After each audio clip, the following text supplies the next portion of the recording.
আমরা ঈদ মিলাদুন্নবী আনন্দের সাথে পালন করি। এই কারণে আমাদের কর্মকাণ্ড দেখে রাসূল যদি খুশি হন তাহলে আমাদের অভাব থাকবে না, আমাদের কষ্ট থাকবে না, আমাদের দুঃখ থাকবে না।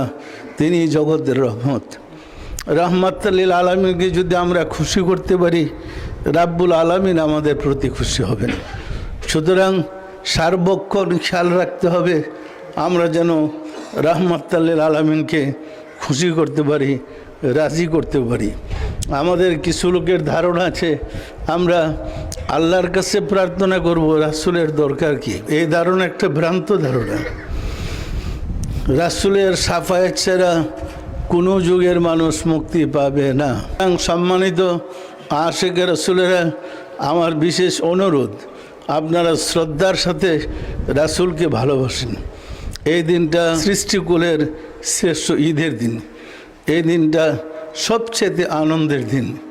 এই আনন্দের দিনে আনন্দ করলেই আল্লাহ খুশি। আমরা এক মাস সিয়াম সাধনার পরে যখন অনুমতি পাই যে রোজা ভঙ্গের, তখন আমরা ঈদ করি। সেটা হলো ঈদের আনন্দ, যে দিনের বেলা খাওয়ার অনুমতি পাইলাম। আর মানুষের পরিবর্তে পশু কুরবানি করতে পারি ঈদুল আজহা। মানুষকে কুরবানি দিতে হয় না, পশু কুরবানি দেওয়ার অনুমতি পাইলাম। সেটা হলো ঈদুল আজহার দিন, সেটা আমরা আনন্দ করি।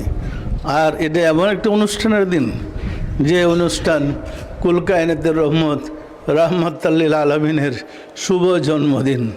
এই দিনে আপনি খুশি হইলেই রাসূল খুশি, রাসূল খুশি হইলেই আপনার উপরে আল্লাহ খুশি।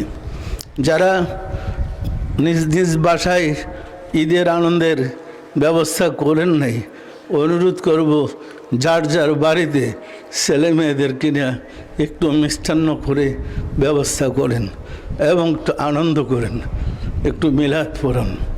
মিলাদ উত্তম জিনিস। মিলাদ আল্লাহ নিজে পড়েন, আল্লাহর ফেরেশতারা পড়েন, এবং আল্লাহ বলছেন, হে মুমিনগণ, তোমরাও রাসূলের প্রতি দুরূদ ও সালাম অর্থাৎ মিলাদ পড়ো। সুতরাং এই পবিত্র দিনে যার যার বাড়িতে ঈদের আনন্দ করেন, এটি আপনাদের প্রতি আমার বিশেষ অনুরোধ। এবং প্রতি বছর চেষ্টা করবেন ঈদে মিলাদুন্নবীর আনন্দ উৎসবের সাথে পালন করার জন্যে, ছেলে মেয়েদেরকে নিয়ে আনন্দ উৎসব করার জন্যে। এই আনন্দে রাসূল খুশি, আল্লাহ খুশি।